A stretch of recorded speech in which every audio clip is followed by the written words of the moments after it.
எல்லாருக்கும் ஒரு சோகம் இருந்துகிட்டே இருந்துச்சு. சொந்தக்காரங்க பந்தக்காரங்களாம் யாரு ஆசாத்தி மகனா அப்படி போயிட்டா, செம்பம் பிள்ளை மகனா அப்படின்னு சொல்லி சோறு கூட நாங்க போடுறோம்.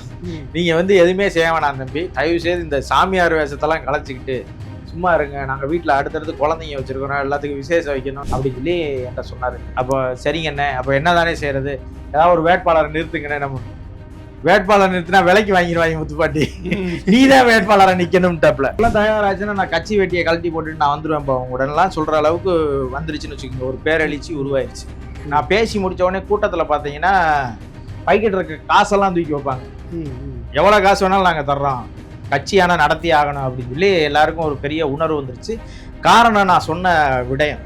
அவனை வர சொல்லுங்க சொல்லிட்டு இது பண்ணி, டேய் இங்க இருந்து நீ ஒரு அரசியலும் பண்ண வேணாம், நீ வா உனக்கு கடை வச்சு தரேன்றாரு மாமா. அதான் நம்ம நகர முடியாது. ஆமா, அந்த அளவுக்கு இருக்குது. நல்ல வியாபாரம் ஓடிட்டு இருக்கு. இப்ப என்னன்னா அரசியல் நம்மளை விட்டு போகாதுன்றதுக்கு ஒண்ணு இருக்கு பாருங்க. நான் எத்தனை தடவை பிரேக் பண்ணி தள்ளி விட்டு ஓடி வரேன் பாருங்க. சரி சும்மா ஏன் இருக்கணும், நம்ம ஒரு பேருக்கு ஒரு அமைப்பு தொடங்குவோம் அப்படின்ட்டு மருது மக்கள் இயக்கம்னு ஒரு இயக்கமா தொடங்குவோம். இயக்கமா தொடங்கி ஏதோ நம்மளால முடிஞ்சது பெட்டிஷன் கொடுக்கறது, பிரச்சனையை எதிர்கொள்றது, மக்களின் பிரச்சனைகளுக்காக போய் நிற்கிறது அப்படின்னு சொல்லி நம்ம போய் வேலை செய்வோம்னு சரியா நவம்பர் மாசம்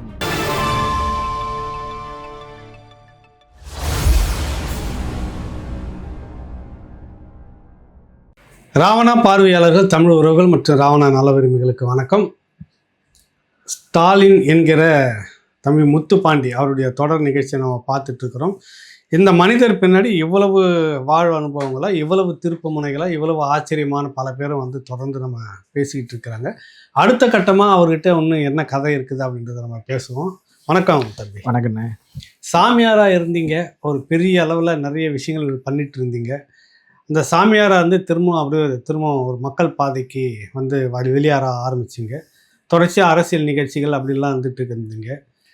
மருது மக்கள் இயக்கம் அதனுடைய களப்பணி அப்படின்னு அப்போ தான் நான் உங்களை சந்திக்கிறேன்னு நினைக்கிறேன். மதுரையில் 70 விடுதலைக்காக ஒரு ஆர்கனைஸ் நீங்கள் பண்ணி செய்திருந்தீங்க.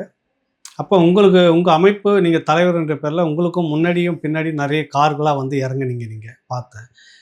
அந்த இதுலேருந்து நம்ம தொடங்குவோம். முத்துப்பாண்டி அங்கேருந்து என்ன செய்கிறார் அப்படின்னு. இப்போ அதாவதுன்னு நான் சாமியாராக இருந்து முடிச்சதுக்கு பிறகு, அது சாமியாராக இருக்கும்போது நான் அவங்கள்ட்ட சொன்னேன், நம்ம கோயில் திருவிழா நேரத்தில் எனக்கு நான் ஒருத்தரோட பயணிச்சிருந்தேன். இந்த அகமுடையார் அரசியலில் ஒருத்தரோட பயணிச்சுட்டு இருந்தேன். நான் அவருடைய இறப்புக்கு கூட போக முடியலன்னு சொன்னீங்க. KP ராமகிருஷ்ணன் சொல்லி சுவாமி ஒருத்தவங்க. அவர் நானும் நல்ல ஒரு நீண்ட நெடிய பயணம், அதாவது இந்த சமூக அரசியல்ல ஒரு நீண்ட நெடிய பயணம் போயிடுச்சு. அதற்கு பிறகு நம்மளோட அவருக்கும் நமக்குமான ஒரு கருத்து உடன்பாடு இல்லாம தான் நான் சாமியாருக்கு அடுத்த இதுல வந்தோம். அதற்கு பிறகு அந்த இடத்துல இருக்கும்போது அவர் இறந்துட்டாருன்னு சொன்ன உடனே இருக்கிற அங்க சமூக அமைப்புகள் இல்லாம போயிடுச்சு. அதாவது அகமுடையார் அரசியலை பேசுவதற்கான சின்ன சின்ன அமைப்புகள் இருந்தாலும் கூட அதை பேசுவதற்கு யாராவது வேணும், முகம் தெரிஞ்ச ஆளா வேணும், அது கொஞ்சம் தெளிவான ஆளா வேணும் அப்படின்னு எல்லாரும் என்னைய சொல்லிக்கிட்டே இருக்கிறாங்க. சாமியாரா இருக்கும் போதே சொல்றாங்க, அந்த அவர் இறப்புக்கு பிறகு. அப்ப நான் சொல்றேன், இல்லைங்க, நான் இப்ப வேற ஒரு தளத்துல இருக்கிறேன், என்னால திரும்ப அரசியல்ல ஈடுபட முடியுமா வைக்க முடியுமாலாம் நான் தெரியல எனக்கு. நான் என் போற போக்குல நான் பாட்டுக்கு போயிட்டு இருக்கேன். இறைவன் என்ன நினைக்கிறான்லாம் எனக்கு தெரியல. நான் போயிட்டு இருக்கேன். இந்த சூழல்ல அரசியல்ன்றது எனக்கு சரியா வருமானு எனக்கு தெரியல. இதே நடவடிக்கையோட நான் அதையும் சேர்த்து செய்ய முடியுமான்னு தெரியல. அதனால என்னை விட்டுருங்கன்னு நான் பல முறை சொல்றேன். ஆனா பாத்தீங்கன்னா தினமும் யாராவது ஒருத்தர் என்கிட்ட பேசிக்கிட்டே இருப்பாங்க, வேணாம், இந்த சமூகத்துக்கு ஒரு அடுத்த கட்டத்துக்கு நகர்த்தணும், விட்டுட்டோம்னா அப்புறம் அப்படியே போயிடும், உங்களுக்கு எல்லாத்துக்கும் தெரியும், அதனால நீங்க வாங்கன்னு சொல்லி நிறைய பேர் அழைச்சாங்க. அப்ப நான் சொன்னேன், சரி நான் வர்றேன். ஆனா இது மாதிரி இப்ப இதுக்கு முன்னாடி அரசியல் தளத்துல இயங்குனவங்க ஒரு குறிப்பிட்ட இடத்துல நின்றுறாங்க, அதுக்கு பிறகு அவங்க போக மாட்டாங்க, இந்த சமூகமே அடுத்த படிநிலையை அடைய மாட்டுது. அப்போ நான் ஒரு கனவு வச்சிருக்கிறேன், இந்த சமூகத்தை அடுத்த படிநிலையை கொண்டு போகணும்னா குறிப்பா நீங்க வட மாவட்டங்கள்ல பாத்தீங்கன்னா பாட்டாளி மக்கள் கட்சி இருக்கு, வன்னியர்களுக்காக இருக்குது. அதே போல விடுதலை சிறுத்தைகள்னு ஒரு கட்சி, பறையர் சமூகம், அது குறிப்பாக ஒடுக்கப்பட்ட மக்களுக்கு என்ன பிரச்சனைனாலும் அந்த கட்சி அடிமட்டத்துல இருந்து வளர்ந்து வந்ததை நம்ம பார்த்துருக்கிறோம் கண்ணு முன்னாடி. அதே போல பாமகவும் பாத்தீங்கன்னா அவங்க தொடர்ச்சியா இடஒதுக்கீட்டு போராட்டம் அது இதுன்னு சொல்லி அவங்கள களத்துல நின்று இன்றைக்கு ஒரு இடத்த அடைஞ்சிருக்கு. பொலிட்டிக்கல் பார்ட்டியா இனிமேல் இயக்கம் நடத்துற மனநிலையெல்லாம் எனக்கு இல்ல. அடுத்து தொடங்கினா அரசியல் கட்சி தான், அதனால அகமுடையர்களுக்கான ஒரு அரசியல் கட்சி வேணா தொடங்குவோம். அதுக்கு வேணா நீங்க வந்து முதல்ல வந்து மக்கள்கிட்ட எப்படி ஈர்ப்பு இருக்குன்னு பாருங்க. பார்த்துட்டு நம்ம அடுத்த நடவடிக்கைக்கு போவோம்னு சொல்லி சொன்னேன். அப்போ சரி நாங்க அப்போ உங்கள கூப்பிடல. நாங்க முதல்ல ஒவ்வொரு ஊர்லயா கலந்தாய்வு நடத்திக்கிட்டே வர்றோம். அது எப்படி வருதுன்னு பார்ப்போம். பார்த்துக்கிட்டு அதுக்கப்புறம் வந்து நாங்க உங்கள கூப்பிடுறோம். நீங்க வாங்க அப்படின்னு சொல்லி சொன்னாங்க. சரின்ட்டு அதுக்கு முன்னாடி நீங்க போங்கன்னா, ஒவ்வொரு வாரம் ஞாயிற்றுக்கிழமையும் ஒரு கலந்தாய்வு நடக்கும். ஒவ்வொரு பகுதியில நடக்கும். நடந்தா அங்க அங்க இருக்கிற அந்த எங்க சமூக அமைப்பு சமூக மக்களை அழைச்சு அங்க இந்த ஊர்ல உள்ள முக்கியமான ஆட்களை கூப்பிட்டு உட்கார வச்சு பேசுவாங்க. இந்த மாதிரி ஒரு அமைப்பு தொடங்கலான்னு இருக்கோம். எப்படி செய்யலாம்னா ஒரு இதா தொடங்கலான்னு இருக்கிறோம் எப்படின்னு சொன்ன உடனே அவங்க கிட்ட ஒரு வரவேற்பு இருந்துச்சு. குறிப்பா இளைஞர்கள் மத்தியில பெரிய வரவேற்பு இருந்துச்சு. அப்போ வந்து கொஞ்சம் பணம் வச்சிருக்கிறவங்க ஏதாவது ஒரு கட்சியில இருப்பாங்க. ஒண்ணு திமுகல இருப்பாங்க, இல்ல அண்ணா திமுகல ஏதாவது ஒரு பொலிட்டிக்கல் பார்ட்டில இருப்பாங்க. அதுல அவங்க என்ன செய்வாங்கன்னா, கொஞ்சம் ரிட்டையர்டு பெர்சன்ஸ் இருப்பாங்க. இப்போ ஒரு அரசு ஊழியரா இருந்து ரிட்டையர்ட் ஆயிருப்பாங்க. அவங்கலாம் என்ன நினைப்பாங்கன்னா, அரசியல்னு போனா நம்ம 4 பேரை பகைச்சிக்க மாதிரி வரும், பிரச்சனை வரும் அப்படின்னு அவங்க என்ன செய்யறாங்கன்னா, இல்ல வேணாம் நம்ம இதை வந்து ஒரு கல்வி அமைப்பா கொண்டு போவோம். இல்ல ஏதாவது வந்து தொண்டு அமைப்பா கொண்டு போவோம். மக்களுக்கு ஏதாவது சேவை செய்யறதா கொண்டு போவோம். படிக்க வைக்கிறதுக்கு செய்வோம். அப்படி இப்படின்னு சொல்லி ஒரு கருத்து உருவாச்சு. அப்போ வந்து என்ன செஞ்சாங்கன்னா, என்கிட்ட வந்து சொல்லுவாங்க வந்து, இப்போ கூட்டம் முடிஞ்ச உடனே என்கிட்ட வந்து டிஸ்கஸ் பண்ணுவாங்க. வந்த உடனே இன்னைக்கு இந்த கூட்டத்துல வந்து இது நடந்துச்சு. இப்படி இப்படி சொன்னாங்க அப்படின்னு சொல்லி சொல்லிக்கிட்டே வருவாங்க. அப்போ நான் சொன்னேன், சரி இப்போ இளைஞர்கள்ட்ட அந்த வாய்ப்பு இருக்குது. இப்போ மற்றவங்க அதை எதிர்பார்க்க மாட்றாங்க. தெரியுதா அவங்களுக்கு அப்படின்னு சொல்லி சொல்லும்போது, ஆமா. ஏன்னா அவங்களுக்கு ஏதோ ஒரு காரணத்துல அவங்க பிரேக் ஆகுறாங்க. அதாவது ஒண்ணு வந்து யாரையும் பகைச்சிக்க கூடாதுன்னு நினைக்கிறாங்க. இல்ல ஏற்கனவே இருக்கிற கட்சிக்காரங்க என்ன நினைப்பாங்கன்னா, நம்ம இந்த சமூகத்தை பயன்படுத்தி ஓட்டு வங்கியா வச்சுக்கிறோமே தவிர, நம்ம அதிகாரத்துல இருந்துக்கணும். சமூகம் எதுக்கு அதிகாரத்துக்கு வரணும்னு நினைக்கிறாங்க. அதனால அது சிக்கலா போகும். அதனால இதை வந்து விட்டுருங்கன்னு நான் திரும்ப சொல்றேன். அப்ப அவங்க என்ன சொல்றாங்கன்னா, அந்த அமைப்பை நம்ம தொடங்கி அந்த கூட்டம்லாம் நடத்திக்கிட்டே வரும்போது கொஞ்சம் இதா இருந்துச்சுல. அந்த பெரிய மனுஷன் கொஞ்சம் வயசான ஆட்கள்லாம் வந்தோடனே அந்த கல்வி கில்வின்னு சொல்லவுமே, நீங்க அதை விட்டுருங்க. நம்ம வேற ஒரு தொடங்கி நானே களத்துக்கு வரேன் பேசுவோம். இளைஞர்கள்ட்ட நல்லா எதிர்பார்ப்பு இருக்குன்னோடனே, சரி நான் அந்த மூவ்மெண்ட்ல இருந்து நம்ம தொடங்குவோம். அதை விட்டுருங்க. அவங்க ஏதோ பண்ணிட்டு போறாங்கன்னு சொல்லி விட்டுட்டோம். அந்த அமைப்பு இப்போ வரைக்கும் இருக்குது. நம்ம அந்த கலந்தாய்வு போட்டு இந்த வயதானவர்கள்லாம் நடத்திட்டு இருக்காங்கல்ல, அது கூட இப்போ ஒரு அமைப்பு இயங்கிக்கிட்டு தான் இருக்குது. அப்ப நான் இளைஞர்களை சந்திக்கணும்னு சொல்லும்போது, அப்ப நான் திரும்பவும் இந்த இடத்துக்கு வரணும்னு முயற்சி செய்றேன். அப்போ வந்து இது பண்ணும்போது எங்க வீட்ல வந்து என்ன பண்றாங்கன்னா, பெரிய பிரஷர் என்ன பிரஷர் குடுக்குறாங்கன்னா, அப்பா நீ எதுவுமே செய்ய வேணாம். வீட்டுக்கு சும்மா பிள்ளையா இருந்தா போதும். சோறு கூட நாங்க போடுறோம். நீங்க வந்து எதுவுமே செய்ய வேணாம் தம்பி. தயவு செய்து இந்த சாமியார் வேஷத்தெல்லாம் கலைச்சுக்கிட்டு சும்மா இருங்க. நாங்க வீட்ல அடுத்தடுத்து குழந்தைங்க வச்சிருக்கிறோம். எல்லாத்துக்கும் விசேஷம் வைக்கணும். 4 இடத்துக்கு வர்றது போறதா இருந்தா, நீ இப்படி இருந்தனா நாங்க இப்படி பார்க்கிறவன்லாம் எங்களை கேட்கறான். அப்படி இப்படின்னு சொல்லி சொல்றாங்க. இப்ப எங்க அக்கா 2வது அக்கா பொண்ணுக்கு வந்து பூப்புனித நீராட்டு விழா வைக்கணும். பெரிய பொண்ணு ஆயிடுச்சு. அப்போ வந்து எல்லாரும் வந்து சொல்றாங்க. சொன்ன உடனே நான் சொன்னேன், சாமியாரா இருக்கேன். அப்ப எங்க மாமா 2வது மாமா என்ன சொன்னார், நான் சொன்னேன்ல முதல் மாமாவோட 2வது மாமா என்கிட்ட ரொம்ப இதா இருப்பாங்கன்னு. அவங்க வந்து சொல்றாங்க, மாப்பிள்ள நீ எப்படி இருந்தாலும் சரி என் மகளை வந்து ஆசீர்வாதம் பண்ணிட்டு போயிரு. நீ சாமியாரா இருந்தாலும் பரவாயில்ல, நீ வந்துட்டு போயிரு அப்படின்னு சொல்லி சொல்லவும், தாய் மாமான்னு நீ தானப்பா நிக்கிறேன்னு சொன்னா, அப்புறம் நான் போறேன். போனா பயங்கரமான எல்லாருக்கும் ஒரு சோகம் இருந்துகிட்டே இருந்துச்சு. சொந்தக்காரங்க பந்தக்காரங்கலாம் யாரு ராசாத்தி மகனா அப்படி போயிட்டான், செம்பும் பிள்ளை மகனா அப்படி சொல்லி அந்த ஒரு இருக்கும்ல, பார்க்கும்போது அப்படி இருந்துச்சு. முதல் அக்கா பொண்ணுக்கு அவங்க வச்சு முடிச்ச உடனே 2வது அக்கா வச்சுச்சு. 2வது அக்கா நம்ம இப்ப கல்யாணத்துக்கு முதல் அக்கா கல்யாணத்துக்கு நீங்க வந்தீங்கல்ல, அவங்க வந்து விடாப்பிடியா நின்னு அழுகுது.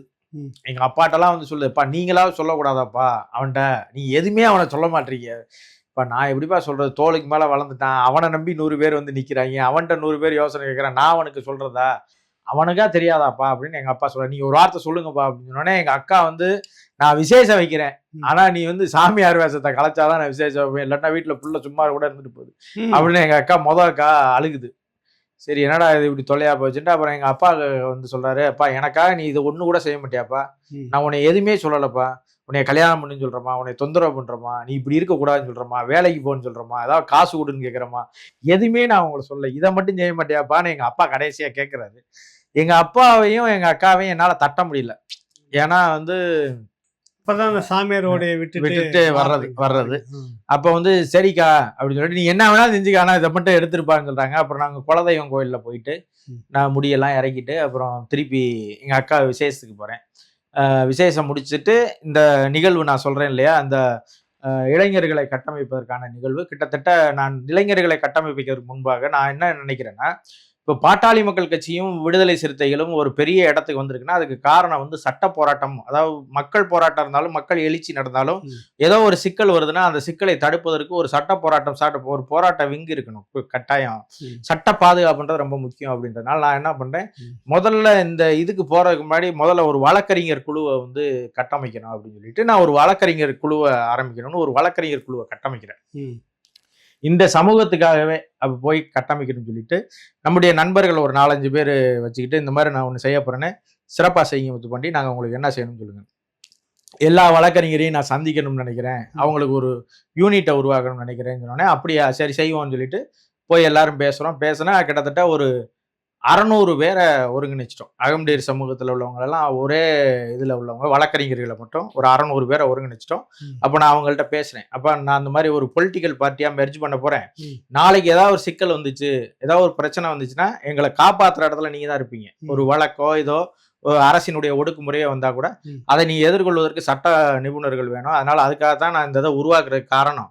அதனால நான் நாளைக்கு ஏதாவது ஒரு சிக்கல் வரும்போது நீங்க வந்து என்கிட்ட ₹1 காசு வாங்கிடக்கூடாது.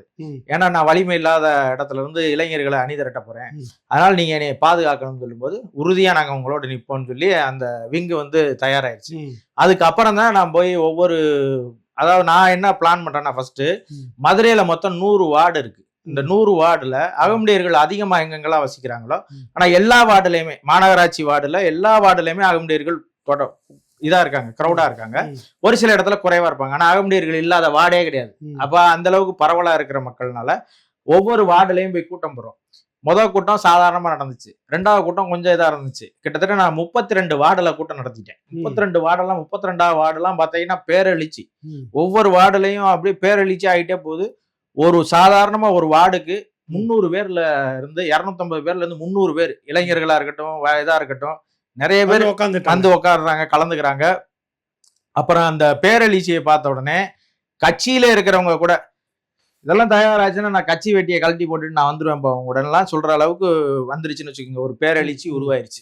நான் பேசி முடிச்ச உடனே கூட்டத்துல பாத்தீங்கன்னா பைக்கிட்டு இருக்க காசெல்லாம் தூக்கி வைப்பாங்க. எவ்வளவு காசு வேணாலும் நாங்க தர்றோம், கட்சியான நடத்தி ஆகணும் அப்படின்னு சொல்லி எல்லாருக்கும் ஒரு பெரிய உணர்வு வந்துருச்சு. காரணம் நான் சொன்ன விடயம், 25 ஆண்டுகளாக வந்து அகமுடையர்கள் அரசியலில் புறக்கணிக்கப்பட்டிருக்கோம். அதாவது 25 வருஷமா உரிய அங்கீகாரம் இல்லாம புறக்கணிக்கப்பட்டு இருக்கோம். காரணம் என்னன்னா 1989 இருந்து 91 வரைக்கும் பொன்முத்துராமலிங்கம் வந்து அமைச்சரா இருந்தாரு. மாவட்ட செயலாளர், ஒருங்கிணைந்த மதுரை மாவட்டத்துக்கு மாவட்ட செயலாளர், பழைய மந்திரியா இருந்தாரு, மாவட்ட செயலாளர் இருந்தாரு. அவருக்கு பிறகு திமுகவும் சரி அதிமுகவும் சரி, குறிப்பா ஆளுகிற இடத்துல இருக்கிற அந்த 2 கட்சிகளும் நம்மை தொடர்ச்சியா புறக்கணிக்கிறாங்க.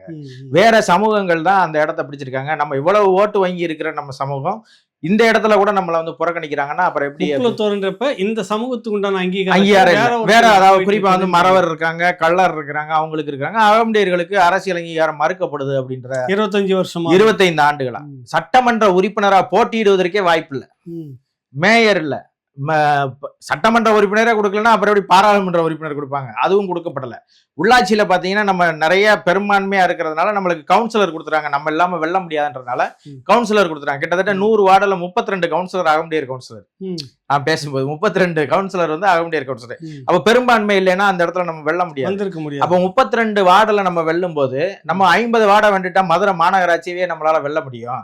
அதனால நம்ம அதை உறுதியா செய்வோம். முதல்ல 100 வார்டுக்கு கட்டமைச்சு மதுரை மாவட்ட மாநாடு ஒன்று நடத்துவோம். நான் ஒரு வார்டுக்கு வந்து குறைஞ்சபட்சம் 1000 பேர் வரணும், 500 பேர்ல இருந்து 1000 பேர். பெரிய பயண செலவு இருக்காது, உள்ளூருக்குள்ளே திரள்றதுனால வாகனத்துல வந்துடலாம், பேருந்துல வந்துடலாம், சைக்கிள்ல வந்துடலாம், என்ன வண்டி இருக்கோ அதுல வந்துடலாம், பஸ்ல ஏறி கூட வந்து இறங்கிடலாம்.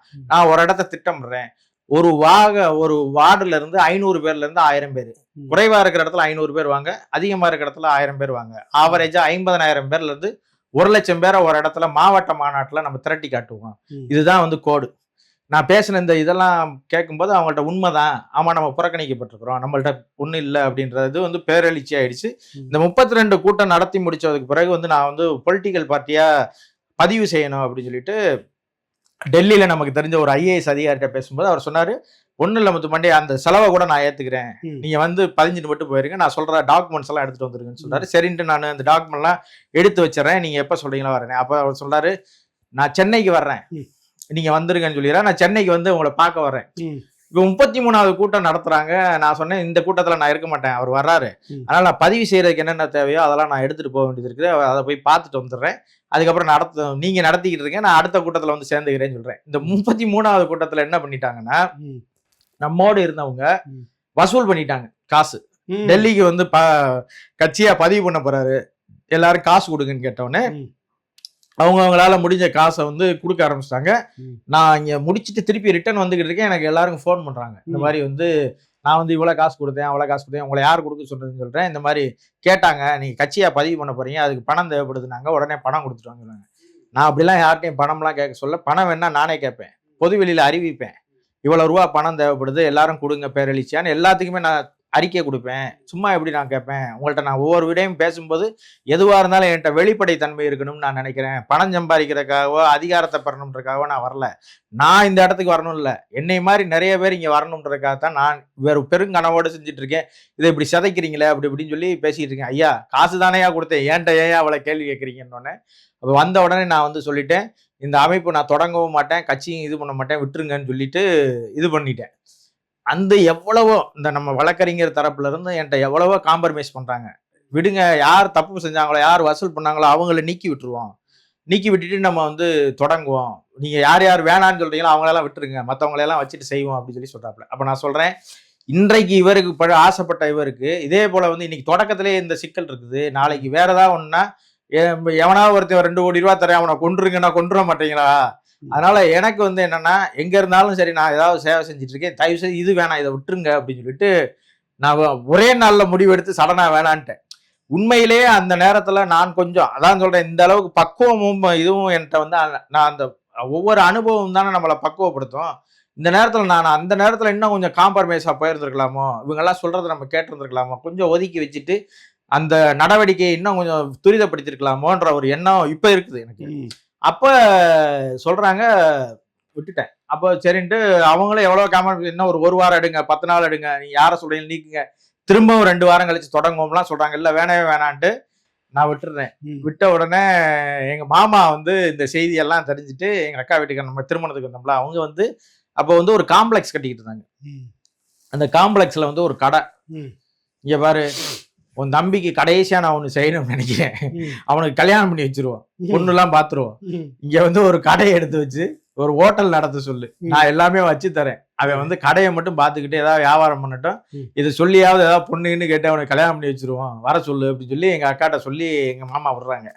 எங்க அக்கா வந்து திருப்பி வந்து எங்க அப்பாட்ட சொல்லி அவனை வர சொல்லுங்கன்னு சொல்லிட்டு இது பண்ணி, டேய் நீ இங்க இருந்து நீ ஒரு அரசியலும் பண்ண வேணாம், நீ வா, உனக்கு கடை வச்சு தரேன்றாரு மாமா, ஒரு ஹோட்டல் வச்சு தரேன்றாரு, ஹோட்டலை பார்த்துக்கிட்டு நீ இரு, நாங்க பொண்ணை பார்த்து உனக்கு கல்யாணம் பண்ணி வச்சுறோம்பா. மாப்பிள்ளை என்ன பண்ணுவேன்னு கேட்டா அரசியல்னா பாதி பேர் பயப்படுறாங்க, இன்னொன்னு வயசு ஆகிக்கிட்டே போகுது, அதனால நான் ஏதாவது சொல்லி யாரையாவது ஒரு பிள்ளைய கட்டி வச்சிருவோம் அப்படி இப்படின்னு எங்க வீட்டுல பேசுறாங்க. அப்ப நான் சொல்றேன், திருமணம்ன்றது வந்து அது வந்து புரிதலுக்கு உட்பட்டு நடக்கணுக்கா, எனக்கு என்ன வயசாயிடுச்சு, என்னை திருமணம் பண்ணிக்க போறவங்களுக்கு அந்த என்னுடைய மூளைக்கு ஏற்றது போல ஏங்குற ஆளா இருக்கணும். நான் ஒரு அரசியல் இன்னைக்கு இல்ல, என்னைக்காவது ஒரு நாள் அரசியல்ல வந்து வேற ஒரு இடத்துக்கு போகணும்னு நான் நினைக்கிறேன். இன்னைக்கு மன அமைதிக்காக நான் அமைதியா இருக்கேன், அதுக்காக நீ வந்து இப்படி எல்லாம் பேசாத அப்படின்னு. இல்ல வாப்பான்னு சொல்லிட்டு திருப்பி கூட்டு போயிட்டாங்க எங்க இதுக்கு, கூட்டு போய் ஹோட்டல் போட வச்சுட்டாங்க. கிட்டத்தட்ட ஹோட்டல் போட்டு ஹோட்டல் பயங்கரமா போய்கிட்டு இருக்கு. எந்த ஊர்ல? நம்ம திருப்போணத்துலதான். நாங்க திருமணத்துக்கு வந்தீங்கல்ல, அங்க வந்து நான்கோழி சாலை அப்பதான் போட்டுக்கிட்டு இருந்தாங்க. நான்கோழி சாலை கிட்டேயே வந்து கடை, நம்ம கடை. அங்க பாத்தீங்கன்னா செம்ம பிக்கப்பு. அந்த பகுதியில புரோட்டா கடையே கிடையாது, ஈவினிங் மட்டன் ஸ்டால், மத்தியானம் சாப்பாடு, சாயங்காலம் வந்து புரோட்டா சிக்கனு அது இதுன்னு இருக்கும். நம்ம கடையில வந்து சிக்கன் பயங்கர ஃபேமஸ், சிக்கனுக்கு வந்து சாயங்காலம் அடிதடி சண்டை ஆகும், அப்படி இருக்கும் சிக்கனு. எல்லாத்தையும் கூப்பிடும் சிக்கனு. அந்த ரோட்ல போறவங்க எல்லாம் பொரிச்சோம்னா அந்த வாடை இருக்குல்ல, சிக்கன் 65 பயங்கர ஃபேமஸ் நம்ம கடையில. அப்ப அந்த பகுதியில போனாங்கன்னா நம்மளை வந்து பாத்துட்டு போவாங்க. நான் வந்து அது ஒரு பெரிய கதை. இப்ப பிரியாணி ஆகிறதுக்கு மாஸ்டர் வரமாட்டான், நாங்களே பிரியாணி ஆக்கிடுவோம். பரோட்டா போடுறதுக்கு வரமாட்டான், ரொம்ப பிகு பண்ணா, என்னடா பிகு பண்றேன், நாங்களே பரோட்டா போடுறோம்டா. நானும் பரோட்டா போடுவேன், மாமாவும் பரோட்டா போடுவாரு, எங்க அக்காவும் பரோட்டா போடுவோம், சால்னா ஐல்லாம் எல்லாமே வச்சிருவோம், நாங்க சமையல் பிச்சிருவோம். அதே போல வந்து இந்த சிக்கன் 65 நான் அந்த இதெல்லாம் சேர்மானம்லாம் நான் தான் சேர்ப்பேன். சிக்கன் 65 சாப்பிட்டாங்கன்னா நம்ம கடையை விட்டு எங்கேயும் போக மாட்டாங்க, சோறு தின்றாங்களே இல்ல 65 சாப்பிடுவோம்ன்ற மனநிலைக்கு வந்துடும். அந்த அளவுக்கு சுவையான 65 போடுவான். அவ்வளவு பிக்கப்ல போயிட்டு இருக்கு இந்த கடை. அதான் நம்ம நம்மள நகர முடியாது. ஆமா அந்த அளவுக்கு வந்து இருக்குது. நல்ல வியாபாரம் ஓடிட்டு இருக்கு. இப்ப வந்து என்னன்னா அரசியல் நம்மளை விட்டு போகாதுன்றதுக்கு ஒண்ணு இருக்கு பாருங்க. நான் எத்தனை தடவை பிரேக் பண்ணி தள்ளி விட்டு ஓடி வரேன் பாருங்க. கரெக்டா 2016 தேர்தல் வரப்போகுது. அப்போ வந்து எனக்கு வந்து ஒருத்தர் ஃபோன் பண்றாரு. நம்ம அண்ணன் ஒருத்தர், தவிர்க்கவே முடியாத ஒருத்தர்னு வச்சுக்கோங்களேன். அவர் ஃபோன் பண்ணி இந்த மாதிரி அவங்க வந்து மதுரையில வந்து கான்ட்ராக்ட் ஒர்க் பாக்குறவங்க. அவர் வந்து என்கிட்ட பேசுறாரு. அண்ணா இந்த மாதிரி உங்களை பார்க்கணுன்னேன்றாப்புல. நான் கடையில தான் இருக்கேன், நீங்க வாங்க இங்கே தான் இருப்பேன் அப்படின்னு. இல்லைண்ணே நீங்க மதுரைக்கு வரணும் அப்படின்றாப்புல. என்ன விஷயம்ண்ணே அப்படின்னு. இல்லை ஒன்றும் இல்லை, இந்த வட்டமும் அகமுடையர்களை வந்து புறக்கணிக்கிறாங்க. இதுல 2 பக்கமும் கொடுக்கல. நீங்க 25 வருஷமா இல்லைன்றீங்க. இந்த 5 வருஷம் போச்சுன்னா 30 வருஷம் ஆச்சு. யாருமே கொடுக்க மாட்டேன்னுட்டாங்க. நீங்க அப்படியே விட்டுட்டு போயிட்டீங்க. அத ஒரு சின்ன சலசலப்பாவது ஏற்படுத்தி விடுங்க. நீங்க வந்தீங்கன்னா தான் அந்த சலசலப்பாகும். வேற எவனும் பேச மாட்டாங்க. நீங்க பேசினாதான் அது பேசா போகும் அப்படின்னு சொல்லி சொல்றாப்புல. ஏன்னா நீங்க வேற எங்க வீட்டுல கூட்டு வந்து கடைசி வாய்ப்புன்னு சொல்லியிருக்காங்க. இப்பதான் ஹோட்டல் எல்லாம் வச்சு கொடுத்துருக்காங்க. போயிட்டு இருக்கு. ஆமா, கடையிடெல்லாம் வச்சு கொடுத்துருக்காங்க. இந்த நேரத்துல என்னை வீட்டுல வந்து சொல்லிடுவாங்க, உனக்கு ஒத்த பைசா தர மாட்டேன், இதோட வீட்டை விட்டு ஓடுறான்னு சொல்லி என்னை விரட்டிடுவாங்க. என்னை நடு ரோட்ல நிப்பாட்ட பார்க்காதீங்கண்ணே அப்படின்னு. நீங்க அப்படிலாம் சொல்லாதீங்க. நீங்களே இந்த சமூகத்துக்கு உழைக்கலைன்னா, இந்த சமூகத்துக்கு நீங்களே பேசலைன்னா அப்புறம் யார் தான் பேசுறது? இத்தனை வருஷமா பேசிட்டீங்க. இந்த ஒரு 10 நாளைக்கு பேசிட்டு போயிருங்க. நீங்க இந்த தேர்தலுக்காக பேசிட்டு போயிருங்க, இல்லைன்னா இதா இருக்காது அப்படின்னு சொல்லி சொன்னாப்புல. அப்ப நான் சொன்னேன், என்ன நான் போறேன்னு சொன்னேனாலே என்னைய கொண்டுருவாங்க. அதனால நான் என்ன சொல்றதுன்னே சொல்லிட்டு வர்றேனே, நீங்க வேற இப்படி பேசுறீங்க, நான் எப்படின்னே சொல்றதுன்னு. அதெல்லாம் நீங்க சொல்லாதீங்க, உங்களுக்கு என்னவோ அதெல்லாம் நான் பாத்துக்கிறேன், நீங்க கிளம்பி வாங்க அப்படின்றது. சரின்ட்டு எங்க அக்காட்ட போய் சொன்னேன். ஏன்னா நான் இந்த மடம் வச்சிருக்கும் போது, சாமியார் மடம் வச்சிருக்கும் போது எனக்கு மடம் போடுவதற்கு எனக்கு நிறைய பேர் உதவிகள் செஞ்சாரு. எனக்கு ஒரு வாகனம் ஒன்று வாங்கி கொடுத்தாரு அவர். நான் சாமியாரா இருக்கும்போது நான் போகிறதுக்கு பயணம் பண்றதுக்கெல்லாம் எனக்கு ஒரு கார் ஒன்று வாங்கி கொடுத்தாரு. அந்த மடத்துக்கு வந்து இடம் வாங்கி கொடுத்தவர் அவர் தான், சிவாண்ணன்னு சொல்லி ஒருத்தர். அவர் தான் வந்து எல்லாம் செஞ்சாரு. அவர் இன்னமும் நமக்கு போனா ரொம்ப நெருக்கமா இருப்பாருன்னு வச்சுக்கோங்க. அவங்க செஞ்சு கொடுத்தாங்க. அப்புறம் அவங்க நண்பர்கள் எல்லாரும். அப்போ போனோடனே சரி என்னடா இப்படி சொல்றாருன்னு சொல்லிட்டு அப்புறம் நான் போறேன். போனோடனே என்ன இந்த மாதிரி வந்து இருக்குது, நீ தான் சுயேட்சையா போட்டியிடணும். 2 மாவட்ட செயலாளரை எதிர்த்து, அதாவது திமுக மாவட்ட செயலாளர், அண்ணா திமுக மாவட்ட செயலாளர் ஒரே தொகுதியில போட்டியிடுறாங்க. 2 மாவட்ட செயலாளரை எதிர்த்து நீ தான் நிக்கணும் அப்படின்னு சொல்லி என்கிட்ட சொல்றாரு. அப்ப நான் சொன்னேன், அரசியல்ன்றது வேற. எந்த கட்டமைப்பும் இல்லாம, வாக்கு பூத்துக்கு ஆள் போடாம, இதெல்லாம் செய்யாம நம்ம போய் தேர்தல் செஞ்சோம்னா 100 ஓட்டு போட மாட்டான்னு. நான் நிக்கிறத கொண்டு போய் சேர்க்கறதுக்கே நம்மளுக்கு நேரம் போயிடும். அதனால அதெல்லாம் இல்ல, ஓட்டு போடுறான் போடல, நமக்கு வந்து தேவை என்னன்னா அவங்க 2 பேரை எதிர்த்து பேசுறோன்றது மட்டும் தான் நமக்கு தேவை. இந்த களத்துல இது ஒரு இது இருக்குது, இதை இந்த சமூக மக்கள் மத்தியில வந்து ஒரு அதிருப்தியை உருவாக்கணும், ஒரு பேசு பொருளா மாற்றணும்ன்றதுதான் நம்முடைய நோக்கம். ஓட்டு போடுறான் போடலைன்றதை விட்டுருங்க அப்படின்னு சொல்லி என்கிட்ட சொன்னாரு. அப்போ சரிங்க என்ன, அப்ப என்னதானே செய்யறது, ஏதாவது ஒரு வேட்பாளரை நிறுத்துங்கண்ணே. நம்ம வேட்பாளர் நிறுத்தினா விலைக்கு வாங்கிடுவாங்க முத்துப்பாட்டி, நீதான் வேட்பாளரை நிக்கணும்ட்டாப்ல. என்னடா புதுசா ஒருத்தர் கொண்டு வந்து அந்த பக்கம் வாங்கிடுவாங்க. அதனால நீ வந்து நீதான் நிக்கணும், வேற யாரும் நிறுத்த முடியாது, நீதான் நிக்கணும்னு சொல்லி சொல்றாப்ல. கடைசியில என்னன்னே என்னைய வந்து கடைக்கு போக விடாம என்னைய வீட்டை விட்டு பத்தி விடுற நிலைமைக்கு மாத்திடுவீங்க போலயா அப்படின்னு. அதெல்லாம் இல்ல, நீ வந்து நின்றுதான் ஆகணும். சரின்ட்டு சரிங்க என்னென்ன செய்யணும்னா, நாளைக்குதான் வேட்புமனு கடைசி நாள், நாளைக்கு வேட்புமனு தாக்கல் பண்ணிருக்கேன் அப்படின்னு சொல்றாப்ல. அப்படின்னு சொல்லி சொல்றாப்புல. உடனே அப்படியா சரிங்க நான் என்னென்ன செய்யணும்னா, அப்ப நான் வந்து போறேன், போய் இது பண்றேன். அப்போ அந்த தேர்தல் நடத்துனர் நான் போன உடனே, என்ன முத்துப்பாண்டி இங்க வந்திருக்கீங்கன்னாரு. என்ன நான் நமக்கு தெரிஞ்சவர் தான், ஏற்கனவே கார்பரேஷன்ல ஒர்க் பண்ணுவாரு. அப்போ வந்து சொன்னேன், என்ன முத்துப்பாண்டி இங்க வந்திருக்கீங்க அப்படின்னாரு. அங்க உள்ள அவர் வந்து எங்க அப்பா கூட வந்து பாப்பாரு எப்ப பார்த்தாலும், என்ன நீ என்னப்பா இங்க வந்திருக்க அப்படின்னாரு. எலெக்ஷன்ல நிக்கலான்னு. அப்படியா சரி சரி இருந்தா பாம்பு வாங்க, எல்லாத்தையும் போய் ஃபுல்லா பண்ணு எல்லாம் செய்ய அப்படின்ட்டு. நம்ப மாட்டேங்கண்ணே, அது வந்து அதிசயம் போல நடந்துச்சுனே. அவர் வந்து சொன்னாப்புல, போய் பார்த்தோன்னே சொன்னாப்புல, ஒரே நாள்ல வேட்புமனு தாக்கல் செய்ய முடியாது. காரணம் என்னன்னா, ஏதாவது ஒரு பிழை வரும், ஏதாவது ஒண்ணு வரும், ஏதாவது இது வரும், நீங்க ஏதாவது தயார் பண்ணி கொண்டு வருவீங்க, அது சரியில்லாம போயிடும், இப்படி நிறைய நெருக்கடி தள்ளுபடி ஆயிடும், வாய்ப்பு இல்ல. ஆனா நீங்க முயற்சி செய்யுங்க அப்படின்னு சொல்லி என்கிட்ட சொல்றாரு. யாரு, நான் வந்து பெரும்பாலும் நான் இது பண்ண மாட்டேன், ஆனா ஏதாவது ஒரு பிழை வந்துடும் அப்படின்னு சொல்லி சொல்றாப்புல. இல்லண்ணே என்னை போட்டு தொந்தரவு பண்றாங்க, நானே எனக்கே ஒன்னும் விருப்பம்லாம் இல்ல, சரி ஏதோ செஞ்சு தரேன். தொந்தரவு பண்ற ஆட்கள்லாம் முக்கியமான ஆட்கள், நமக்கு நிறைய உதவி செஞ்சிருக்கிறவங்க, அவங்கள மறுக்கவும் முடியல. சரி அதனால இது பண்ணுவோம்னா, சரி நீங்க பண்ணுங்க அப்படின்னு சொல்லிட்டு அவர் இது பண்றாரு. ஒரே நாள்ல நீங்க நம்ப மாட்டீங்க, அரசு ஊழியர்கள் ஒரே நாள்ல எல்லாத்தையும் கொடுத்தாங்க எனக்கு. நான் இங்க போறேன், அங்க கையெழுத்து போட சொல்றேன், தாசில்தாரை போய் பாருங்க, அவரை உரிய பாருங்க, ஆவணங்கள் எல்லாமே எல்லாமே ஒரே நாள்ல மதியம் 3 மணிக்கு வந்து வேட்புமனு தாக்கல் நிறைவு பெறப்போகுது. 2:45க்கு வேட்புமனு தாக்கல் பண்ணேன் நான் 2016ல. ரிஜெக்ட் ஆகல. ரிஜெக்ட் ஆகல. ஆகல. 2:45க்கு சரியா கொண்டு போய் இது பண்ணேன். 10 பேர் முன்மொழியணும், 20 பேர் வந்தாங்க முன்மொழிகிறதுக்கு. இவன் இல்லைன்னா அவன் இல்லைன்னா இவன் இல்லைன்னு ஒரு 20 பேரை நிறுத்தி வச்சிருந்தேன். எல்லாத்தையும் முடிச்சு காலையில 9 மணிக்கு தொடங்கினதுன்னு இந்த ஃபார்ம் வாங்க தொடங்கினது. அதுக்கப்புறம் எல்லாம் நான் உட்கார்ந்துருக்கேன், என்னைய சுத்தி இயங்குறாங்க அவங்க. போய் அதை வாங்க இதை வாங்க இதை வாங்கன்னு சொல்லிட்டு எல்லாத்தையும் வாங்கி வந்து சரியா 2:45க்கு வேட்பாளர் பதிவு செஞ்சுட்டோம், கொடுத்துட்டோம். அப்புறம் இது ஸ்கூட்னிலையும் எடுத்துட்டாங்க. என் வேட்புமனு ரிஜெக்ட் ஆகல, எனக்கு இதாயிடுச்சு. சின்னம் கொடுத்தாங்க, சின்னம் வந்து எனக்கு அயன் பாக்ஸ் சின்னம் கொடுத்தாங்க, வாங்கி வச்சிருக்கிறோம், எல்லாம் பண்றோம், இது பண்றோம். அப்ப வந்து நான் வந்து நக்கீரன்ல பேட்டி என்னை கேட்குறாங்க. நக்கீரன்ல வந்து நான் பேட்டி கொடுக்குறேன். பேட்டி கொடுக்கும்போது நான் சொல்றேன், நான் இப்போ சொன்ன செய்தியெல்லாம் சொல்லி 25 ஆண்டுகளுக்கு பிறகு வந்து ஒரு அகமுடையர் வேட்பாளராக வந்து நான் போட்டிடுறேன். இந்த சமூகத்துக்கு வந்து வெற்றியோ தோல்வியோன்றதை தாண்டி இதை பேசு பொருளாக மாற்ற வேண்டிய தேவை இருக்குது. அதனால தான் நான் பேசு பொருளாக மாற்றுறேன் அப்படின்னு சொல்லி நான் நக்கீரன்ல பேட்டி கொடுக்குறேன். இணையதளத்தில் வந்துருச்சு. அடித்த ப்ரெஸ்ஸை வந்து அன்னைக்கு இருந்த மந்திரி மொத்தத்தையும் நிறுத்திட்டார். என்ன காரணம்னா அவர் தான் அங்கே வந்து போட்டியிட போறாரு.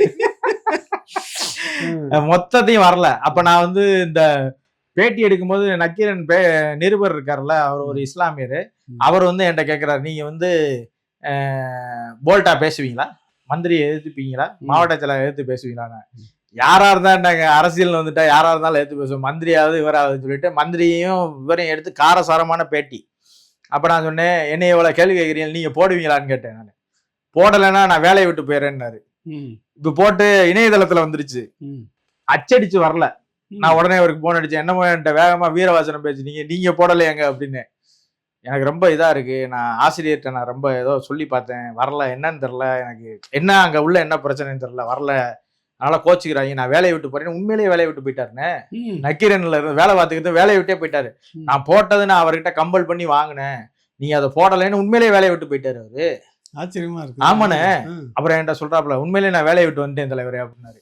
என்னன்னு சொல்றீங்க, நான் சும்மா விளையாட்டுக்கு தான் சொன்னேன், நீங்க ஏன் வேலையை விட்டு வந்தீங்க அப்படின்னு சொல்லி சொன்னேன். அப்போ இதாயிடுச்சு. அப்போ நான் தேர்தலில் போட்டிடுறேன், இது பண்றேன், எல்லாம் செய்யறேன். இது சும்மா ஒரு இதுக்கு தானே வச்சிருக்கோம், அதை ஒரு விழிப்புணர்வு ஏற்படுத்தணும்ன்றதுக்காக தான் செய்யறோம். இப்ப எவ்வளவு வாக்கு? 350 ஓட்டு போட்டாங்க மக்கள்.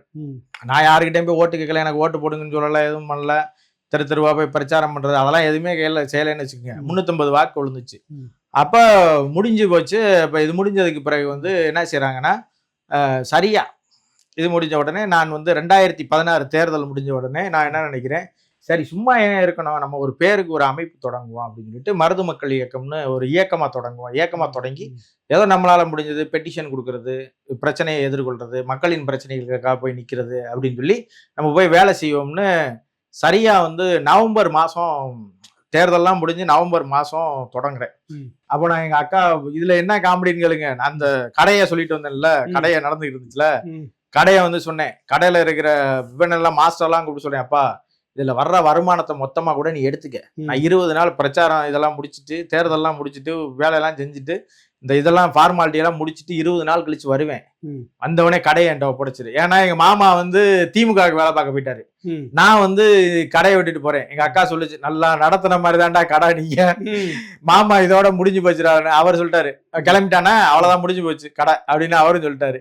இங்க வந்தா மாஸ்டர்கிட்ட சொல்றேன், அப்பா இதுல எவ்வளவு காசு வந்தாலும் நீ எடுத்துக்க, உன் குடும்பத்துக்கு வச்சுக்க, கடையை மட்டும் மூடிடாதான்னு சொல்லிட்டு போனேன். 2வது நாள் கடையை மூடிட்டாங்க ஃபுல்லா. முத நாள் வந்து சரியான வருமானமா, நல்லா போதைய வாங்கி நல்லா குடிச்சிட்டு தூங்கிட்டாங்க யாரு, மாஸ்டரு. 2வது நாள் போய் கடை திறந்துருக்காங்க, கடையெல்லாம் போதையிலேயே கடை நடத்திருக்காங்க.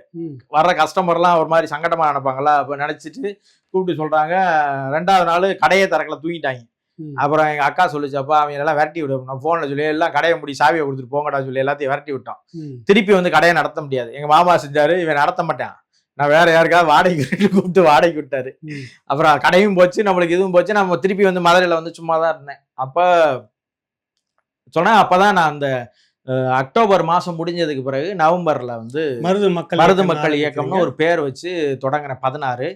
இந்த தொடங்கின காலகட்டத்துல சரியா நவம்பர் மாசம் இது தொடங்குறோமா, டிசம்பர் மாசம் வந்து இது வந்துருச்சு, ஜல்லிக்கட்டு போராட்டம் டிசம்பர் இறுதியில. 17 வந்து ஜல்லிக்கட்டு போராட்டம் வந்து உச்சமாயிடுச்சு. இப்ப வந்து களத்துல வந்து ஜல்லிக்கட்டு போராட்டம் முதல்ல தொடங்கும் போது மதுரையில தொடங்குனது வந்து ஒரு ஆட்டோ ஓட்டுற ஒரு 20 பேர் தான் வந்து தொடங்குறாங்க. வந்து தொடங்கும் போது இப்ப வந்து சொல்றாங்க, அப்ப நான் வந்து வர்றேன், வரும்போது இந்த உட்காந்துருக்கிறாங்க 20 பேரு. அண்ணே அண்ணே அண்ணே அண்ணே நிறுத்துறாங்க, என்ன பண்றேன், இந்த மாதிரி ஜல்லிக்கட்டுக்கு இப்போ இது பண்ணிட்டு இருக்காங்க. அங்க வாடிவாசல்ல இது பண்ணியிருக்கிறவங்க எல்லாம் இதுல வாடிப்பட்டியில பிடிச்சி வச்சிருக்காங்க. சொன்னேன் என்கிட்ட வந்து சொல்றாங்க. நான் சொன்னேன், நீங்க உட்காருங்க, ஓரிடு 50 ரூபா உட்காருங்கன்னு சொல்லிட்டு அவங்க உட்கார்ந்துருக்காங்க தமுக்க மைதான வாசல்ல. 20 பேர் 200 பேர் ஆனாங்க, 200 பேர் 300 பேர் ஆயிட்டாங்க. உடனே போலீஸ் வந்து அப்புறப்படுத்துறதுக்கு வராங்க. நான் வந்து சொல்றேன், அப்ப டிசி ஒருத்தர் இருந்தார் சரவணன் சொல்லி. அப்ப வராரு, சார் அதெல்லாம் இல்ல, அவன் உணர்வு வெளிச்சில போடுறான், அவனெல்லாம் நீங்க வந்து இது பண்ணாங்க, நீங்க போங்க, நாங்க இங்கதான் இருப்போம்னு சொல்லிட்டு. அப்ப நான் நிக்கவும் என்ன பண்ணிட்டாங்கன்னா, நமக்கு தெரிஞ்ச ஆட்கள்லாம் வந்து என்கிட்ட நிக்கவும் கிட்டத்தட்ட ஒரு 2000 பேர் அங்க கூட்டிட்டாங்க. கூட்டின உடனே எனக்கு அழைப்பு வருது, இந்த மாதிரி வாடிப்பட்டியில அங்க வாடிவாசல்ல போராடிட்டு இருந்தவங்க எல்லாம் கைது பண்ணி கொண்டு போய் இதுல வாடிப்பட்டியில கொண்டு போய் ஒரு மண்டபத்துல அடைச்சிட்டாங்க, அலங்காநல்லூர்ல போராடினவங்க எல்லாம் அப்படின்னு சொல்லி சொன்னேன். அப்படியா, சரி நான் வர்றேன்னு சொல்லிட்டு இங்க இருந்து நேரா வந்து வாடிப்பட்டிக்கு போறேன். போனோடனே அங்க போனா உள்ள இதை பூட்டிக்கிட்டு விட மாட்டாங்க. நாங்க வெளியில நின்று எல்லாரும் பேசிக்கிட்டு இருக்கோம். அப்போ வந்து அவங்க என்ன சொல்றாங்கன்னா, நாங்க போராட்டத்தை வாபஸ் வாங்க மாட்டோம், நீங்க திருப்பி திறந்து விட்டா கூட ஒண்ணு எங்களை ரிமாண்ட் பண்ணுங்க, திருப்பி எங்களை வெளியில விட்டீங்கன்னா திருப்பி நாங்க வாடி வாசலுக்கு தான் போறோம்னே இதுக்குள்ளேயே வச்சிருக்காங்க மண்டபத்துக்குள்ளே. அப்ப அண்ணனும் அமீரும் வர்றாங்க, இயக்குனர் அமீரும் அண்ணன் சீமான் அவர்களும் மதுரைக்கு அங்க வாடிப்பட்டிக்கு வர்றாரு. ஸ்பாட்டுக்கு வந்துட்டு உள்ள போய் பார்க்க போறாங்க. உள்ள போய் பார்த்துட்டு திருப்பி வெளியில வந்துட்டு அண்ணன் சொல்றாரு, அப்ப அவர் இயக்கமா கட்சி வச்சுட்டு இருக்கிறப்ப அந்த காலம். ஆமாண்ணே 17 கட்சி 2017 காலம் இதா இருக்கு. அப்ப நான் வந்து வெளியில நின்றுட்டு இருக்கோம், நாங்க எல்லாரும் நின்றுட்டு இருக்கோம். அப்புறம் அண்ணன் வர நல்ல கூட்டம், ஆனா எல்லாம் வந்துட்டு அப்புறம் அண்ணன் வந்து உள்ள போய் சீமான் வந்திருக்காருன்னா அப்படியா சரி வந்துட்டு போட்டுன்ட்டு நான் இருக்கிறேன். போய் இது பண்ணிட்டு அப்புறம் அண்ணன் கிளம்பி போயிட்டாங்க. அண்ணன் இங்க இருந்து எங்கேயோ திண்டுக்கல் வெளியில எங்கேயோ போறதா சந்திக்கல, பேசல, அப்படியே போயிட்டாங்க. போனோடனே அப்புறம் நான் வந்து இதை முடிச்சோடனே அந்த இது இந்த ஜல்லிக்கட்டு போராட்டத்தப்ப என்ன பண்றேன்னா, ஒவ்வொரு ஊர்லயா கிராமங்கள்ல எல்லாம் அந்த மாடு வளர்க்குறவங்க, அந்த மாடு வளர்ப்போர் சங்கம், ஜல்லிக்கட்டு பேரவை இதெல்லாம் வந்து என்ன பண்றாங்கன்னா, வாங்கன்னு சொல்லி எல்லா இடத்தையும் கூப்பிடுறதுக்கு இது பண்றாங்க. இதுல வந்து ரொம்ப முக்கியமான பாயிண்ட் வந்து உங்களுக்கு சொல்ல விரும்புறேன். என்னன்னா, ஜல்லிக்கட்டு போராட்டத்தை முதல்ல தொடங்கினது யாரு அப்படின்னு பாத்தீங்கன்னா, முக்குளத்தோர் அமைப்புகள் தான் வந்து இந்த போராட்டத்தை தொடங்கி வச்சாங்க. காரணம் என்னன்னா, கிட்டத்தட்ட ஒரு இந்த சிவகங்கை மாவட்ட பகுதியில அதிகபட்சமா கோனார் மாடு வளர்ப்பாங்க. அடுத்து வந்து முக்குளத்தோர் தான் அதிகமா மாடு வளர்க்குறவங்க, முத்திரையர் மாடு வளர்ப்பாங்க. இப்படி வந்து ஒரு சில குறிப்பிட்ட சமூகங்கள் தான் வந்து நிறைய மாடு வளர்க்குறது, அதுவும் குறிப்பாக ஜல்லிக்கட்டுல ஈடுபாடா இருக்கிறது அந்த சமூகங்கள் தான் இருக்குது. அப்போ முக்குளத்தோர் அமைப்பு வந்து என்ன செய்யறாங்க, நம்ம வந்து பெருந்திரளாம இந்த ஒரு போராட்டத்தை வந்து செய்யணும்னு சொல்லிட்டு ஒரு பெரிய ஸ்தம்பிக்க வைக்கிற அளவுக்கு ஒரு பெரிய போராட்டத்தை முன்னெடுத்தாங்க. ராஜான்னு சொல்லி நம்ம ஸ்ரீவைகுண்டத்துல இருந்து வந்து ஒருத்தர் ராஜான்னு ஒருத்தர், அப்புறம் அவர் வந்து இங்க இருக்கிற ஆட்கள்கிட்ட எல்லாம் பேசி கிட்டத்தட்ட ஒரு 50-60 அமைப்புகள் ஒருங்கிணைஞ்சு அந்த போராட்டத்தை தொடங்கின போராட்டமே அதுதான். மதுரையில தொடங்கினா மதுரையே ஸ்தம்பிக்குது. இங்க இருந்து கலெக்டர் ஆபீஸ், மாவட்ட ஆட்சியர் அலுவலகம் வரைக்கும் இங்க இருந்து நடைபயணம் போறது, தேவர் சிலையில இருந்து மாவட்ட ஆட்சியர் அளவு வரைக்கும் கரெக்டா இடம் இருக்கு, அவ்வளவு கூட்டம். இதுல என்னன்னா எல்லாம் எல்லாரும் மாணவர்கள் வரணும், எல்லாரும் இவங்க வரணும் அவங்க வரணும்னு சொல்லி எல்லாம் விளம்பரம் எல்லாம் செஞ்சிருந்தாங்க, சூரொட்டி எல்லாம் அடிச்சு ஒட்டியிருந்தோம். அப்போ வந்து பாத்தீங்கன்னா மாணவர்கள்லாம் வந்தாங்க, நிறைய மாணவர்கள் வந்து பங்கெடுத்தும் செஞ்சாங்க. ஆனா இதுல என்னன்னா குறிப்பா வந்து தேவர் அமைப்புகள் நடத்துது அப்படின்னு சொல்லி சொன்ன உடனே நிறைய ஆட்கள் வந்து அதுல இருந்து ஒதுங்கிட்டாங்க. வந்த மாணவர்களுக்குள்ளே சமூக பிரச்சனையா மாறிடக்கூடாது அப்படின்னு நிறைய பேர், இளைஞர்கள் நிறைய பேர் ஒதுங்கிக்கிட்டாங்க. வேற யாரும் செய்யலாம், ஆனா பெரும்பாலான இளைஞர்கள் மாணவர்கள் அப்பவே இது பண்ணிட்டாங்க. அப்புறம் மதுரை கல்லூரி மாணவர்கள்னு ஒரு தம்பி வந்து இப்போ இருக்கிறான், அவன் வந்து சொல்றான், போஸ்ட் அடிச்சு ஒட்டிடுறாங்க, இந்த மாதிரி வந்து பேரணி நடக்கும், இங்க இருந்து நாங்க பேரணி போறோம்னு. போஸ்ட் அடிச்சா அவனை பாடா படுத்துது போலீஸ். ஏன்னா அவங்களுக்கு தெரியாது, அதுல வந்து நம்பர் வேற போட்டிருந்தாங்களா, நீ எங்க இருக்க, எந்த ஊரு, நீ உடனே வா கமிஷனர் ஆபீஸுக்குன்னு டார்ச்சர் பண்றாங்க. அவன் உடனே என்ன பண்றதுன்னு தெரியல, யார்டா போறதுன்னு தெரியல, போலீஸ் நம்மள வீட்டுல இருக்க விட மாட்டாங்க போல, வீட்டுல வந்துருவாங்க போல, ஏதோ பிடிச்சி கைது இது பண்ணிடுவாங்க. அவன் கல்லூரியில படிக்கிற பையன், ஏதோ ஆர்வத்துல செஞ்சுட்டாங்க. உடனே இது பண்ண, டே ஒண்ணும் இல்ல, முத்துப்பாண்டியன் இருக்காரு, அவரை பிடிச்சிட்டோம்னா எல்லாம் சரி பண்ணிக்கிறார், போலீஸ் எல்லாம் பேசிக்கிறாரு சொல்லவும், அப்புறம் எனக்கு ஃபோன் பண்றாங்க, என்ன இந்த மாதிரி நே பண்ணாங்க, எங்க பாருக்கீங்கன்னா இந்த மாதிரி, சரி இங்க வாயான்னு சொல்லிட்டு என்ன யான்னு சொன்னானே, இந்த மாதிரி கமிஷனர் ஆஃபீஸுக்கு கூப்பிடுறாங்க, வா போவோம்னு சொல்லிட்டு நேரம் கமிஷனர் ஆஃபீஸுக்கு போனோடனே அதெல்லாம் இல்ல, நான் தான் பேரணியை தொடங்கி வைக்க போறேன், ம். அவன் எல்லாம் நீங்க தொந்தரவு பண்ணக்கூடாது, இளைஞர்கள் வந்தானா வரட்டும், போராடுறதுக்கு அனுமதி இல்லையா, நீ என்ன அனுமதி இருக்குன்னு சொல்லி இல்லைன்னு சொல்லு, ம். அவனை ஏன் கூப்பிட்டு மிரட்டுற அப்படி இப்படின்னு சொல்லி சொன்னோன்னே சரி என்னத்தையும் பண்ணி தொலைங்கடான்னு விட்டுட்டாங்க. ம். அப்புறம் வந்தா நான் தான் பேரணியை தொடங்கி வச்சேன், ம். இருசக்கர வாகனத்துல பேரணி போனாங்க, அப்புறம் நான் போய் நான் தான் பேரணியை தொடங்கி வச்சேன், அப்புறம் போயிட்டாங்க. ம். இப்ப இப்படியான அந்த போராட்ட களங்கள்ல போய் பார்க்கும்போது பாத்தீங்கன்னா எனக்கு வந்து என்ன வந்துச்சு அப்படின்னா, தமிழன் ஒருங்கிணைய மாட்டான் ம். அப்படின்ற ஒரு எண்ணம் இருந்துச்சு. சாதியா தான் இருப்பான், மதமா தான் இருப்பான், ம். என்ன செஞ்சாலும் சாதிக்குள்ளேயே நின்னுக்குருவான், மதமாவ தான் இருப்பான், தமிழனாக ஒன்று தமிழர்களா ஒன்றிணைய மாட்டான்ற ஒரு பாயிண்ட் இருந்துகிட்டே இருந்துச்சு நமக்கு. ஏன்னு சொன்னா என்னதான் அவன் ஈழத்துல போர் நடந்துச்சு, அது நடந்துச்சு, இது நடந்துச்சுன்னு சொன்னாலும் கூட, தமிழன்ற உணர்வு அவனுக்கு இருந்தாலும் கூட, மற்ற தமிழ் சமூகங்கள் ஓரிணைஞ்சு நிற்கிறதுன்றதுக்கு ரொம்ப ரொம்ப ரொம்ப ரொம்ப கடினமான ஒரு சூழல் தான் இன்னைக்கு வரைக்கும் இருக்குது. ஏதோ ஒரு சண்டையில பிரிச்சு விட்டுருவான், ஊருக்குள்ள ஏதோ ஒரு 2 பேர் சண்டை பட்டுருவான், அந்த சண்டையை வச்சு பிரிச்சு விட்டுருவான், இப்படி கொண்டு போய்கிட்டே இருப்பாங்க. இந்த 17 வந்து எனக்கு என்ன ஆயிடுச்சு அப்படின்னா, உறுதியா தமிழ் தேசிய அரசியல் வந்து உறுதியா வென்றும் அப்படின்ற நம்பிக்கை எனக்கு கொடுத்துச்சு. தமிழ் என்ற பேர்ல எல்லாரும் ஒரு இடத்துல கூடிட்டான், இதுக்கு மேல வந்து இவனை நம்ம தொடக்கத்துல ஒரு சமூகம் மட்டும் ஒன்னா ஆர்கனைஸ் ஆச்சு, அப்புறம் எல்லாமே வந்து தமிழனுடைய கலாச்சாரம் பேர்ல ஒன்னா ஆர்கனைஸ். அவனுக்கு என்ன தெரியாது போராட்டமா. இன்னொன்னு வந்து மாடு பார்த்ததுல அவனுக்கு மாடு எப்படி இருக்குன்னு கூட தெரியாது. சென்னையில எல்லாம் பல லட்சக்கணக்கான பேர் கூடுறானா, அப்ப அவனுக்கு ஏதோ ஒரு உள்ளுணர்வு ஏதோ ஒன்று அவனுக்குள்ள ஒரு அழுத்தத்தை உருவாக்குது. அப்ப அவனுக்கு இருக்குது, அதை யார் வந்து ஒருங்கிணைக்கிறது, யார் அதை தூண்டி விடுறதுன்னு இருக்குதுல்ல. அப்ப அந்த இடத்துல நான் பார்த்தேன் ஒரு பேரெழுச்சி தமிழர்கள்ட்ட இருக்குது, அந்த உணர்வு இருக்குது. எங்க வந்து ஒரு கேள்வி நம்ம நான் மதுரை எல்லாம் இல்லை, ஏன்னா அடுத்த நாள் வந்து அவனியாபுரம் ஜல்லிக்கட்டு. முத நாள் அவனியாபுரத்துல நடந்துச்சா, அவனியாபுரத்துல சின்ன சின்ன பசங்க காலையில எனக்கு போன் அடிக்கிறாங்க, ஏன்னா இந்த மாதிரி மாடை அவுத்து விடணும், என்னென்ன செய்யணும், அவுத்து விடுங்கடா பாத்துக்கிறோம்னு சொல்லிட்டேன். ஒரு 4 பசங்க என்ன பண்ணிட்டாங்கன்னா 2 குச்சியை வச்சு 4 மாடை அவுத்து விட்டாங்க. அவுத்து விட்டா அதை பாலிமர் டிவிக்காரன் போய் வீடியோ எடுத்து தடையை மீறி ஜல்லிக்கட்டு நடந்துருச்சுன்னு போட்டாங்க. அந்த மாடை விட்டு அந்த 10 பசங்களை கூட்டு போய் ஸ்டேஷன்ல உட்கார வச்சுட்டாங்க. ஸ்டேஷன்ல போனா அவங்க விசிட்டிங் கார்டு எடுத்து காமிச்சிருக்காங்க. யாருன்னு தெரியுமா, எங்க அண்ணன் முத்துப்பாண்டியன் பேச. அங்க வந்து அங்க இருந்து இன்ஸ்பெக்டர் அடிக்கிறாரு, இங்க பாருங்க யாரோ அவங்க தம்பி ஆமலங்க மாடை பிடிச்சி அவுத்து விட்டாங்க, எங்களை பிடிச்சி மேல இருந்து கத்துன்னு கத்துறாங்க, பாலிமர் டிவில வேற போட்டு விட்டாங்க, என்ன பிரச்சனைன்னு தெரியல அப்படின்னு சொல்லி. ஐயா விடுங்கய்யா, சின்ன பசங்க ஏதாவது செஞ்சாங்கன்னு சொல்லிட்டு நீங்க விடுங்க அவனு. அப்புறம் நாங்க செய்ய போறோம், அப்புறம் அடுத்து செய்ய போறேன்னா